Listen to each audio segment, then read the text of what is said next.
apparent that you were living with abusive situation?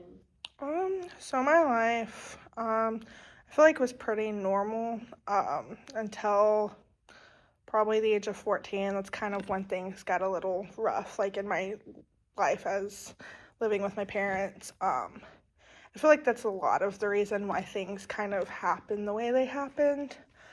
Um, my parents, like I said, everything was normal, and then I turned 14. They started going to church, and I don't know what it was, but something about being in church just kind of made them go, I guess, crazy. Um, so when I was 16, I ended up getting in a relationship, and it was bad, but it wasn't this bad. It wasn't healthy, and I knew that, and I wanted out, and finally I met someone, and that managed to be what led to me leaving this toxic relationship.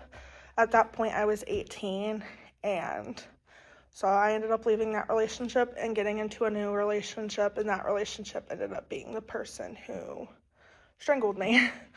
So, Um, were there abusive situations and relationships in your family growing up that you witnessed? witnessed, yes, my dad was very, very abusive to my mother. I think it was more both back and forth, but I feel like the worst of it was my dad. And what is your family structure? Are you an only child, or are you the Mm. oldest, youngest? Um, Kind of tell me a little about that. So I'm the oldest. I found out when I was, I think, 15 or 16 that I have a brother, a half brother, but I never met him. And I have a younger sister who's about to be 21, and I'm 23. So it was that. It was my mom, my dad. They always stayed together. I know at one point we had told them like we wish y'all would divorce because it was not healthy. It was never a healthy relationship. But when we got to that age where we could see that it wasn't healthy, we wish they would divorce. And they are like, no, it's best for us to be together. And so they just stayed together until I think it was like halfway through last year, actually, they finally got a divorce. So I always had my parents there, but it definitely wasn't the greatest thing for them to be there together. So, where did you live? Did you live here in Arkansas, or did you move Um, around? Or I lived in Arkansas until I was 14. And then, like I said, my parents got in a church. And so they would go to church. And then my mom was like, hey, we need to move. So we moved an hour into a little town called Heavener in Oklahoma. And so I moved there. And then I stayed there until last year. I had moved around to different places when I was with this guy. But most of it was in Arkansas, like I said, until I was 14 and then living there. So, okay, was this your first abusive relationship? yes and no. The last one, it was abusive. More so, both of us. I didn't know what a healthy relationship was like. So, we were both abusive towards each other. And at one point, he sexually abused me. I was 17. I looked at him. I said, do you know what you just did? And he laughed at me. He said, yeah, I know what I did. And it took me going to a friend to realize that it was rape. And I went to the police. My parents were told don't talk to her because I was still underage. So they had me go and do a bunch of stuff, and they're like, we don't believe you. We don't think your story matches up. So I was like, whatever. And I just kind of ignored it. Um, and then I went back, and it just became this whole thing of him not wanting to be with me, but then wanting to be with me, wanting to be with me, not wanting to be with me. And so I finally, that's when like all of this happened, where I just moved on and got with someone else who is again like this, the person who did all this. So, Well, what were some of the first signs that you were in an abusive relationship with the second person that hurt you so badly? now that I look back, and especially now that it's been so long, um, I want to say probably when he put his hands on me. It's so weird. I feel like the fact that he saw me being with someone else who was abusive and he wanted to be with me, I don't know, something about that's just kind of weird to me. And then another thing was like 3 months into a relationship, 4 months into a relationship, I ended up pregnant. I was 18. I was excited. I was like, you know what, I'm keeping this baby. I want to be a mom. Like, I'm excited. And I miscarried. And I think that's the big thing that looking back at it, I'm like, he wasn't there for me at all. Like, while I was in the hospital, it was 2020, it was COVID, but even then, he went to his friends and completely left me there by myself, losing a child. And so it's one thing I'll talk more about, but I think that is the biggest thing that now looking back, I don't know why I didn't leave. And I know, like, yeah, you don't leave because in the moment you don't see it or you make excuses for it and you think it's okay. Especially because I was 18. Like, I didn't know. But I think that's the thing looking back now. I should have ran. Did you feel like you needed support and that the only support you could get was from your abuser, maybe? No, I felt like I had a lot of people. My mom drove me to the hospital, but he wasn't there. When I was getting surgery to have my fetus removed from my body, he wasn't there. The whole miscarriage situation, he was never there for me, which ended up resulting more the other things that I'll talk about that he did. But I feel like I had my parents and they were there for me, but he just was the person who wasn't there. And I feel like he's the person who should have, but he just wasn't. So I guess I did have people who were there. And so I guess maybe in a way I did wish he was there for me, but I knew I had always had other people who were there. So what were the abuses that caused you to question everything and decide that you had had enough? What happened? A lot of it. Like, I had originally left in 2020 because I was an emotional wreck, let's be honest. If you have a miscarriage, you're an emotional wreck. Especially if you wanted to be pregnant, you wanted that baby. You're an emotional wreck. You're mentally unstable. Yeah, you're mentally unstable. And so I had left in 2020 because he attempted to take my life. He strangled me, which anyone who knows domestic violence by strangulation and the statistics, which I have written down here, I should not be standing here. And so I had left, and then I'm 18 at this point. Like, what do you do when you're 18? You make excuses. And I feel like even when you're not 18, even if you're older, you make excuses because you don't want this to be true about the person you care about. So he went to jail. Thinking back on this, I don't know how they did this and our legal system did this, but he got 2 years probation. They let him out. And I remember my dad having his tablet out on the couch and he's swiping through Facebook and he sees that my ex had posted a picture on Facebook. My dad's like, do not look at this. And I saw it. So I saw he was out.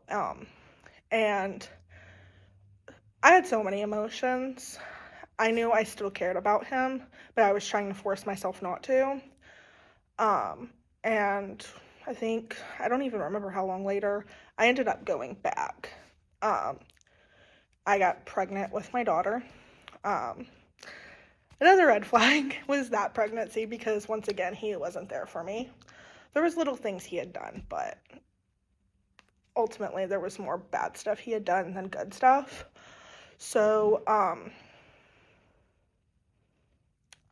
think that having her, she was born, he wasn't there, like, at all. Like, he would come down. He thought, hey, if I come down, because we weren't living together. We were married for 3 years, and we never really lived together.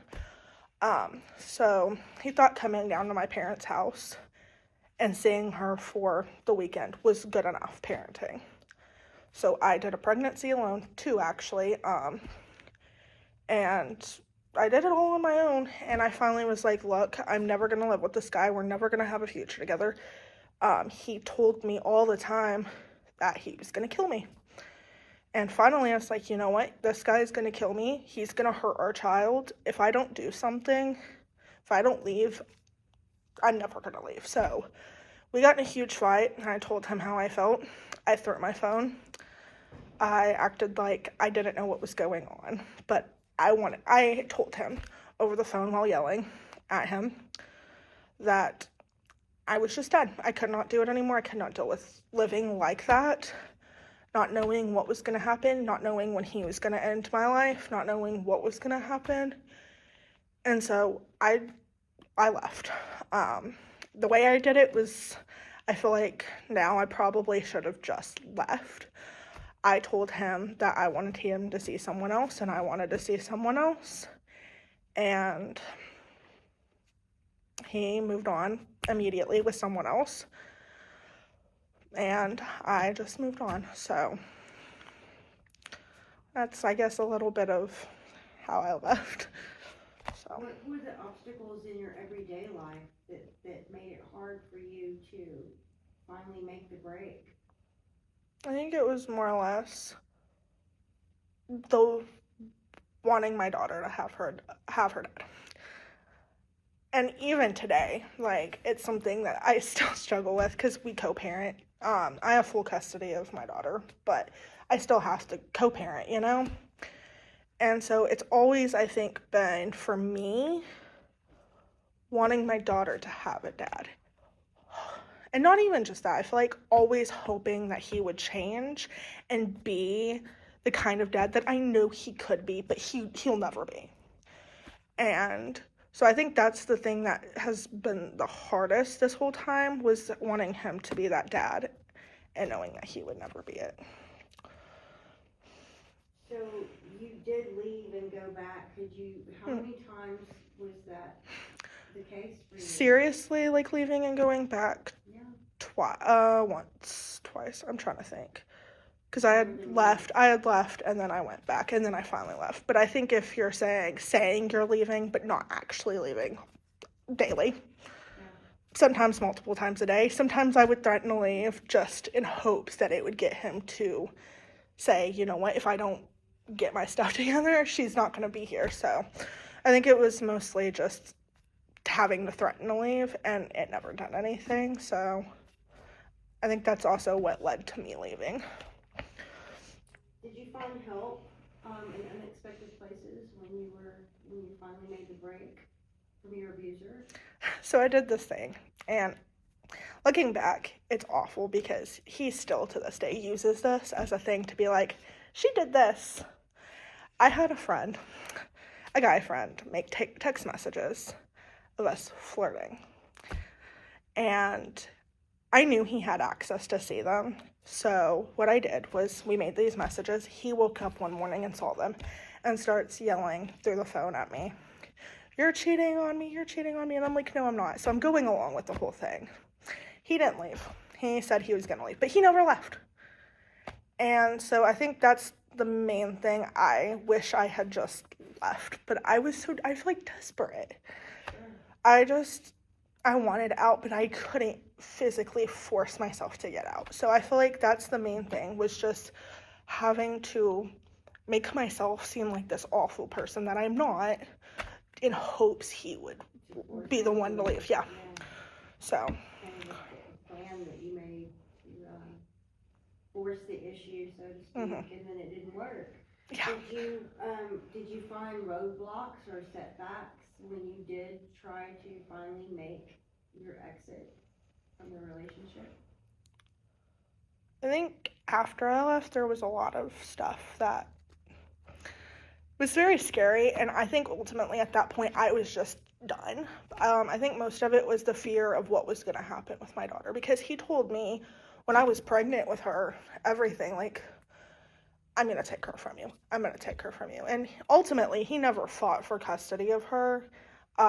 He says he's gonna do it, but I think that was the main thing, was after leaving, him constantly threatening me with our child was something that I feel like was very difficult for me. But ultimately, I was kind of just like, you know what, do it. If you want to fight me, that's fine. We'll figure this out. And he did, and he didn't. He did, but he didn't. I ended up having to go and do the whole custody thing, but he never once fought it. He told me he was going to fight it, he was going to do this, and he never did anything. So I think after that aspect, I kind of realized, okay, it's safe to leave. I can get out. I can do this. The one thing that's kind of keeping me to stay, he's not going to do anything. So it kind of pushed me more to leave. So what is life like for you now? I feel like there's two aspects. There's when I'm not around him and I don't have to talk to him and I don't have to see him. It's great.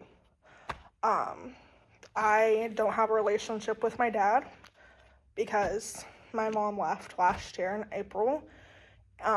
She's like, Zoe, I need you to leave. Like, I need you to figure something out. And I was like, oh, I've already had plans for like months to leave this situation. She's like, oh, good, because I love you, but I need you out because I can't be with your dad anymore. And I left. I had Nathan, y'all met him. I had him, he came and got me. We had these plans for months, and he came and got me in a U-Haul. I had to lie to my dad, because I knew if he came home and saw it, he was going to call the cops and be like, and it was going to be a nightmare. So I got all my stuff, all my daughter's stuff, in a U-Haul, and I left. And I've spoken to him a few times, but not really. I know my mom still talks to him every once in a while, but life's pretty much great. I've gotten the people in my life who weren't healthy for me. But at the same time, I feel like when it comes to my daughter's dad, it's a bit of a nightmare sometimes. So when I have to co-parent, right? And so it's been a lot. So I left in, I think, it's been about 2 years. So as of last month, it's been about 2 years. And so since then, like I said, he immediately got with this woman, and he has known this woman since high school. There's speculation that they were doing something while we were still together, but who knows, you know? You're never going to know unless they say something or tell you or you find something, which, exactly. So I feel like there's a lot of things, my mother, me, people I've been with, people who know the situation, I feel like we have kind of made what we think happened. We think that something was going on. She was obsessed with him. He never noticed her. Finally noticed her. She kind of became obsessed with the fact that we had a child together. There was jealousy, and so now she's out to ruin my life. I feel like currently there's been a lot of just things that have happened. She'll make TikToks where she'll trash me. She'll say my mental health is bad and I'm mentally unstable, that I shouldn't be a parent. She's called DHS on me. I think she's crazier than honestly he even is. But I try to not let it affect me, not let it get to me, not hurt me. And I try to just keep her away. I know a couple of weeks ago at drop-off, I had to tell her to her face, look, we did not have this child together. Me and him did, so you need to back off. And since then, she's like stopped posting about me. She doesn't say anything about me. She ignores me. So it's been pretty good, but I still have a lot of things like that he tries to do. He still tells me he's going to take my child away. He still says this, he still does that. She still tries to do things, but I ignore it. I don't let it get to me. I document it, and if something ever happens, I have what I need. So I'm pretty confident. Obviously, there's still some things that I am working on. but I feel like for the most part, I'm kind of just doing my own thing, living my own life, trying to be the best mom to my daughter. Obviously, she's the main thing in all this. I try to make sure she has what she needs. If he has questions, I will gladly answer them. If there's anything he needs, I will let him know, but I'm not gonna just give him what he needs. He's gonna have to ask. So I just kind of try to keep our conversations to minimum, only talk about her, and so far I think it's going pretty good. So What do you want people to know? You have statistics, I can't talk. You have statistics? I do have statistics. So the main event, the main thing that happened, and that's what I call it, is the main event, was after I lost my child, he would go to work and then he'd get off work, and all day it would just be, can we talk, can we talk, can we talk? All I wanted was for him to talk to me, because he would ignore me. He wouldn't want to talk to me. He wouldn't act like I'm there. He just, I guess I don't know what exactly was happening with him, but he just did not want to discuss anything. And so we would be up till 3 a.m. arguing. Daily, all the time. And he had to go to work, so he'd be like, I have to go to work, I don't want to talk about this. So finally he would just go to sleep, and I'd be like, okay.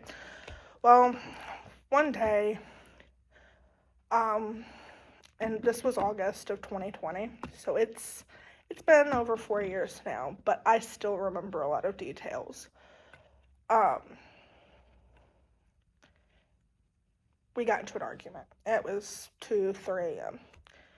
And we got into another argument. So I'll act it out. I went in the bathroom.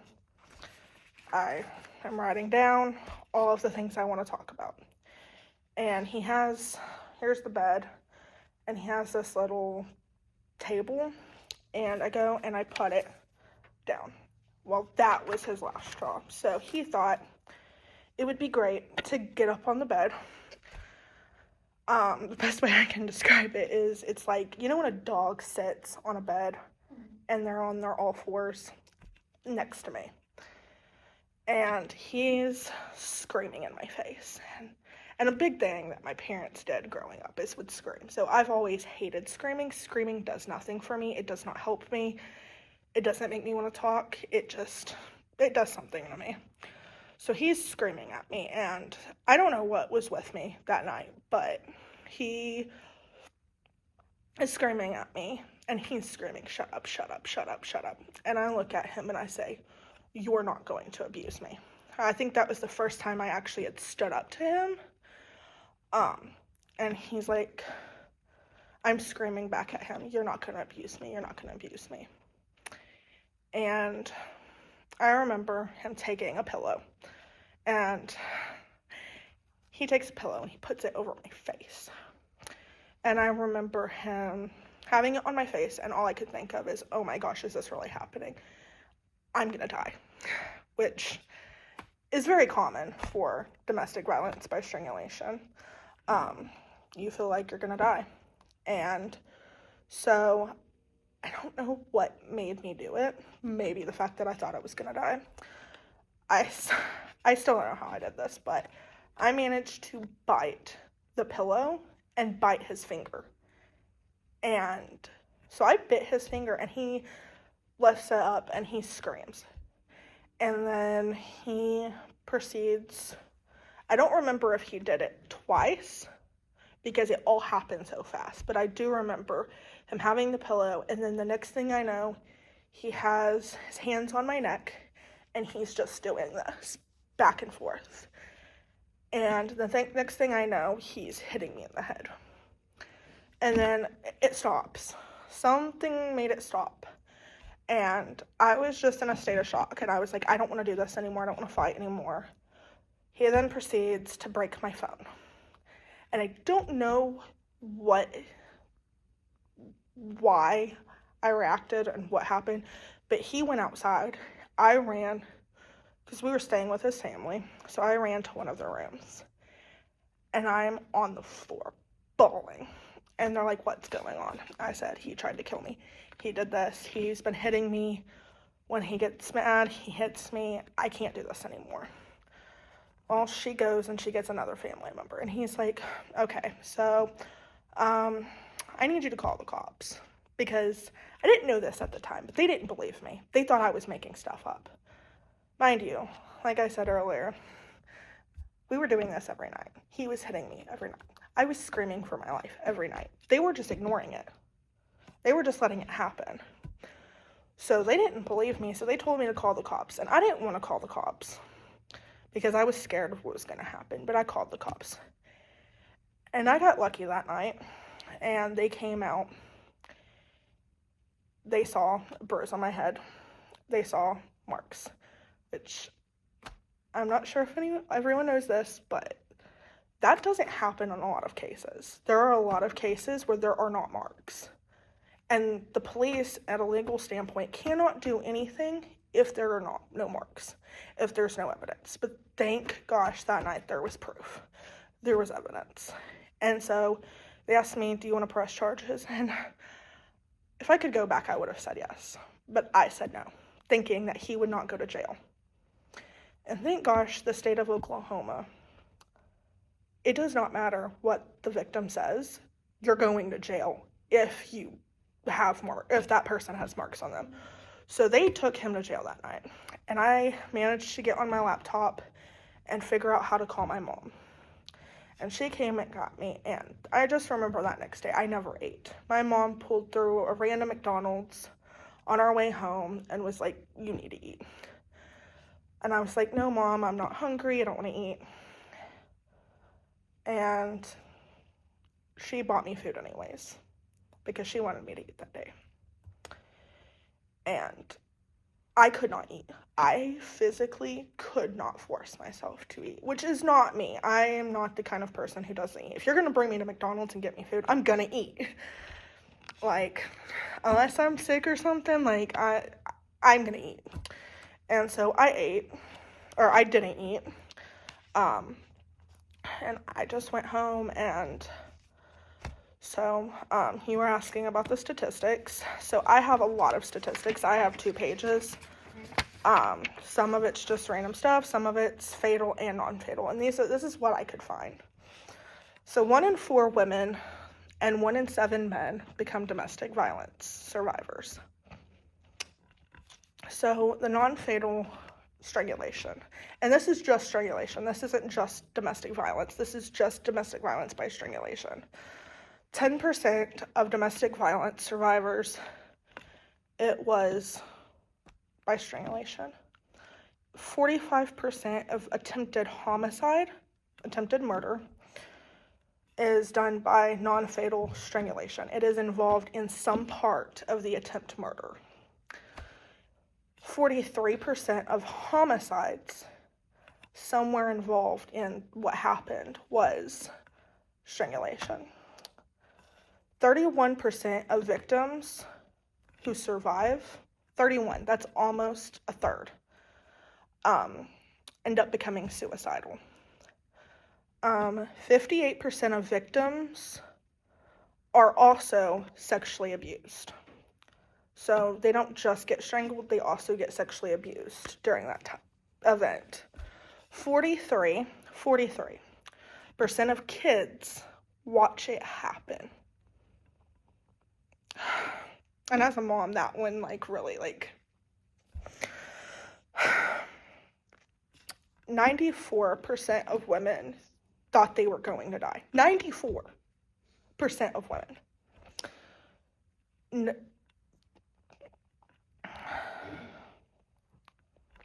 97% are strangled with their hands. 38% lose consciousness. And I don't know if y'all know this, but most cops are killed by people who have strangled their partners. Cops, people who have guns, who have weapons to defend themselves. That's just the non-fatal part. When it comes to the fatal part, 13% of female homicide victims die by being strangled. 50%, which is half, of fatal strangulations had no physical signs. And like I said, without physical signs, the cops can't do anything. And if you die, they've got to do an autopsy to prove that it was strangulation. So, you kill someone, unless you're arrested or something happens, which a lot of times cops won't even do anything. They'll just let you go. So you go, you can then strangle someone else until they find out that you had killed someone. So, you can die days or weeks after the strangulation event happened. When a person puts their hands on someone's neck, they are literally saying that they are a murderer. That they're literally sitting there saying, "Hi, I'm going to kill someone."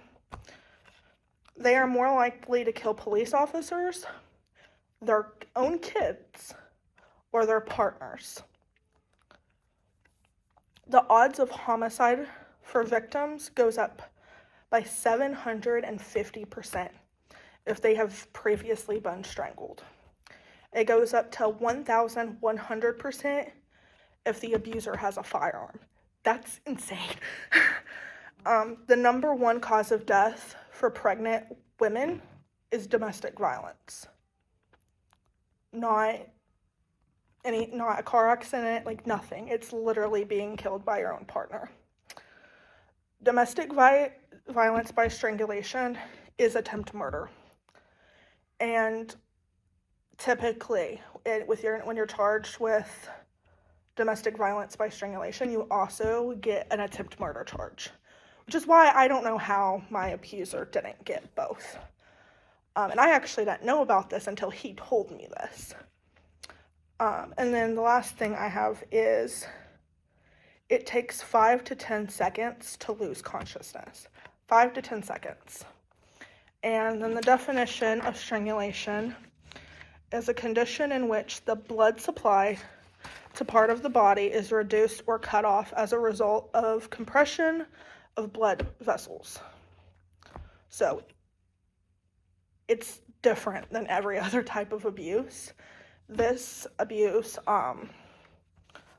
literally sucks the life out of you. It's like, I don't know if you guys have heard, but drowning. Drowning, they talk about how drowning is very painful, and it's the same thing. You literally watch yourself die and lose oxygen, and many times it doesn't stop, and many times even after you're dead, it doesn't stop because they continue. So these are the statistics that I have found. I'm sure there's more. And I always tell people, go check them out yourself because you may find a lot more. But I feel like these are things that a lot of people don't know and very well need to know. So, Thank you for sharing your story.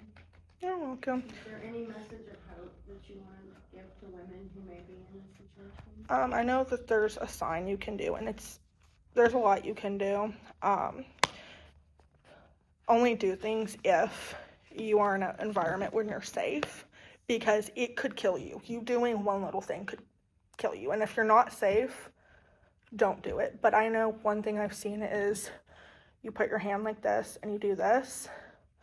And that's a sign that someone's in a violent relationship. So if you see someone say something, don't expect someone else to say something. Say something, because a lot of times people will see someone do something and it's visible that they're hurt, but they think, oh, this other person's gonna say something, and that person never says anything. So saying it could literally save someone's life. But I feel like the main thing is don't make excuses. I know it's hard, and like for me, I always thought, okay, it's gonna get better. No, it's not. It's not gonna get better, because I told myself, even if 99% of people don't get better, there's still that 1%. They're not that 1%. They're not that 1%. So leave if you can.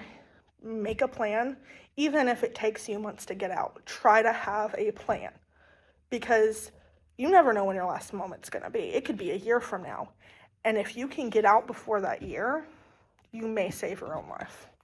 So try to make a plan and try to get out, and know who safe people are, and don't be afraid to talk to someone and tell them. Just try to also be smart too. So that's really it. I just hope these statistics help someone, because I feel like that's the thing. If I had known this, it may have helped me leave sooner. You did amazing. I talk about it all the time, probably more than I should, but I feel like I'd rather talk about it than, and even if it just helps one person, even if it just makes one person aware of the signs, it could save one person. And if it doesn't, you know what, at least now people know. So I'm really an open book.